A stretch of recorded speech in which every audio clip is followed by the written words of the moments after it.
Ok, boa noite, pessoal da Frente Ampla Suburbana. Saudar a iniciativa desse importante debate, né, e das atividades realizadas às quintas, das atividades de rua também. Saudar aí a Rose, a Nicole, a Valéria, a Baby, o pessoal dos bastidores também, agradecer o convite. Meu nome é Gabriel, eu sou professor de Educação Física do Instituto Federal Fluminense, trabalho no campus Quissamã, e sou morador do Engenho de Dentro, né, então estou aí na localização geográfica da nossa FAS, né, participando de algumas ações sempre que possível, porque é fundamental realmente a gente ampliar o conjunto desse debate crítico com a população, fazendo as panfletagens, os atos e mobilizando, né, para que a gente possa defender os nossos direitos, as nossas liberdades democráticas, principalmente na conjuntura que a gente vive. Eu faço parte da coordenação do MEPS-NASEF, que é o Movimento por uma Escola Popular, e componho a Secretaria de Pessoal Docente da minha seção sindical. Bom, gente, sem o fôlego que a Nicole trouxe, a Rose também já contribuiu bastante aí com algumas questões, vou tentar trazer alguns pontos e ampliar, né, a discussão nesse primeiro momento. Primeiro, realmente não tem como a gente discutir políticas públicas educacionais de forma separada da questão dos recursos financeiros destinados para a educação. Então, o primeiro ponto é falar os impactos e os limites que são impostos pela Emenda Constitucional 95/2016, a famigerada PEC do teto dos gastos.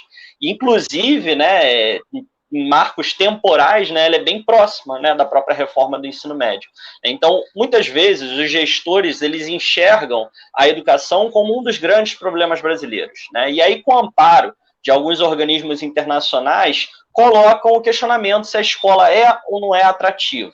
Então, é fundamental a gente situar, né, esse elemento para saber que muitas vezes essas medidas, essas reformas, como muito bem já foi colocado, elas se tratam de contra-reformas, elas se tratam de processos que vão auxiliar a manutenção do status quo, beneficiar interesses de pequenos setores, garantir o lucro de algumas empresas. Então, a gente precisa estar antenado.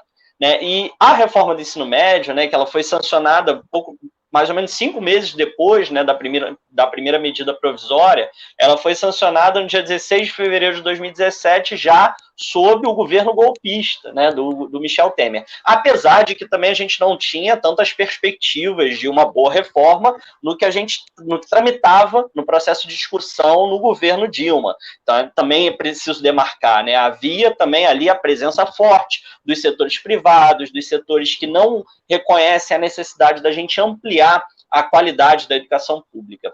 E aí eu vou tocar aqui em alguns pontos, né? Primeiro, a reforma, ela pega, né? Como muitas vezes essas reformas trazem, elas pegam algumas bandeiras que o movimento, né, o movimento sindical, o movimento estudantil colocam e faz umas adaptações de uma forma perspicaz, de uma forma de pegadinha para a gente, que a gente precisa sempre estar bastante atento para poder entender, né, o cenário que está por trás desses interesses. Então, o primeiro ponto, né, é sobre a ampliação da carga horária, né, de 800 para 1.400 horas em 200 dias letivos.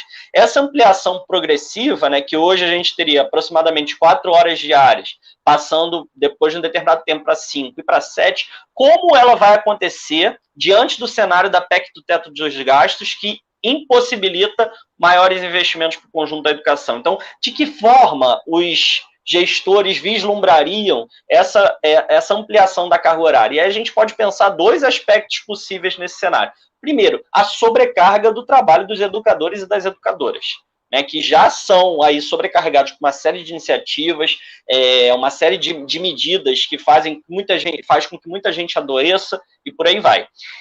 Ou, né, a abertura ainda maior do espaço para a iniciativa privada, que está sempre de olho para poder abocanhar, né, fatias maiores do mundo público, seja na educação, seja na saúde, enfim, a gente vê aí como organizações sociais, as organizações, as OCIPs, as ONGs, enfim, que possam, né, abocanhar esse cenário. Além desse ponto da carga horária, também é fundamental citar aqui o que ocorre em paralelo com a reforma do ensino médio, que é a Base Nacional Comum Curricular, a BNCC. A BNCC ela traz a divisão em 3 grandes áreas do conhecimento, né? Linguagens e suas tecnologias, matemática e suas tecnologias, ciências da natureza e suas tecnologias, são 4, ciências humanas e sociais aplicadas. E aí, nesse ponto, né, que muitas vezes eu vou tocar um pouco mais adiante, essa tentativa também de minimizar cada vez mais o que seria o professor, a professora especialista, ou seja, aquele que faz a licenciatura, se forma naquela determinada disciplina, para professor, para uma professora generalista, né? Isso tem relação também com a reforma, com a BNCC, né, e com esse conjunto que a educação se encontra nesse cenário.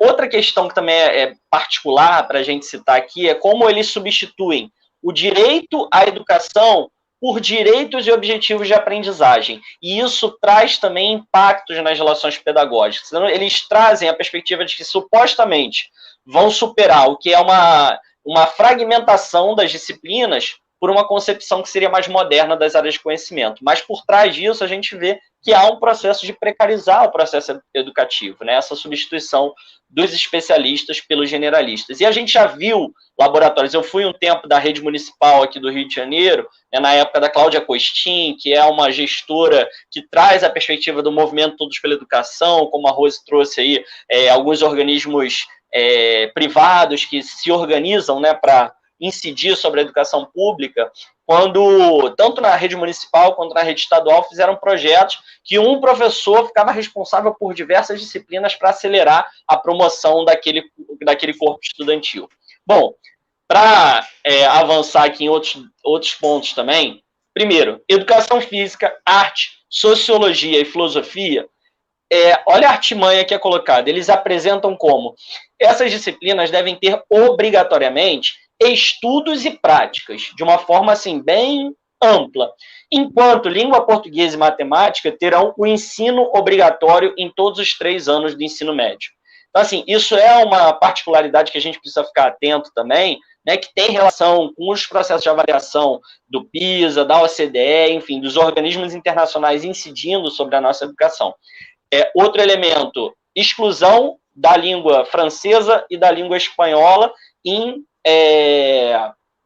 colocando a obrigatoriedade da língua inglesa. Ora, por que a obrigatoriedade da língua inglesa se nós estamos também, né, localizados na América do Sul, onde a maioria dos países aqui tem, né, outras línguas nativas, outras línguas nacionais? Seria muito mais importante, inclusive se a gente pensa a questão da carga horária aumentada, por que não aumentar a oferta, né, também de língua estrangeira, né? Então, essa questão da priorização da língua inglesa também é algo fundamental de ser abordado. Bom, meu tempo está se esgotando, eu quero só trazer aqui as considerações finais aqui, concluindo essa primeira intervenção, que é o seguinte, a gente precisa analisar e se organizar. Então, o papel, né, desse debate, mas também o papel que as organizações estudantis, os sindicatos, os movimentos sociais ocupam é fundamental, porque é por meio da nossa organização coletiva que a gente pode enfrentar o conjunto desses ataques. Então, seja na educação, seja agora a proposta de emenda constitucional 32/2020, que ataca o conjunto dos serviços públicos e isso impacta diretamente os interesses da maioria da classe trabalhadora e da juventude do nosso país. Então, vou terminar aqui, depois a gente complementa, já que os itinerários formativos já foram bem abordados, né? A educação à distância depois a gente pode abordar também mais, mas vamos nos organizar, porque a gente precisa, sim, defender a educação pública e construir uma perspectiva de escola popular que compreenda não apenas o aspecto técnico e uma formação voltada para o mercado do trabalho, mas um pensamento crítico que rompa também com os interesses de uma pequena parcela que só quer nos explorar e aumentar ainda mais o seu lucro na sociedade. É isso. Primeiro, assim, falar um pouquinho sobre o que tem sido esse impacto, né, da pandemia. Lá onde eu trabalho, né, na rede dos institutos federais, a gente até fez um amplo debate, né, antes de decidir pela retomada das aulas de uma forma não presencial, né? Lá a gente chama de atividades pedagógicas não presenciais, mas houve, né, um processo amplo de discussão, inclusive com a participação dos próprios estudantes, e a preocupação da juventude era a questão, né, de se formar, né? A juventude quer se formar porque quer fazer o Enem para tentar um ensino superior, né? E naquele momento, eu, inclusive, colocava, gente, olha só, não adianta também a gente ter tanta pressa, né? Fazer algo que não tenha uma qualidade, e isso gerar problemas depois, até porque as universidades também se encontravam com as atividades suspensas devido, né, ao cenário da pandemia. Só que, né, a questão o perigo, né, quando eu tinha comentado, a gente sempre tem que ficar atento, né, ao que tem por trás, né, desse interesse. Então, nesse momento, né, como já foi colocado, o Google Sala de Aula, né, o Google, a plataforma, enfim, várias possibilidades que enxergam no setor público a sua forma, a sua possibilidade de expansão, né, do seu cenário. Muitas dessas empresas elas já conseguiram abocanhar um cenário muito grande e já não tem mais onde expandir seus lucros. E aí onde que elas vão? Né, elas vão encontrar essa forma de expansão exatamente no setor público, realizando essas parcerias público-privadas, né, e, obviamente, né, as empresas elas não têm, né, uma prática que vai ser uma prática franciscana, né, ela quer ter uma prática ali de aumentar a sua taxa de lucro, de aumentar, né, o seu poder econômico. E aí a gente tem que ficar muito atento. Por quê? Primeiro, a gente já vivencia, né, um cenário muito drástico de desemprego, né, o desemprego crescente, né, e também a própria lógica de formação, foi algo que eu não cheguei a tocar aqui, ela ajuda a manter o que a gente chama de dualidade educacional, ou seja, aqueles que estão nas escolas de elite, que têm umas determinadas condições, onde as escolas podem oferecer os diversos itinerários formativos, podem ter um tipo de educação. Agora, aqueles e aquelas que estão nas redes públicas, que estão aí enforcadas pela PEC do teto de gastos, pelo corte de verbas, etc.,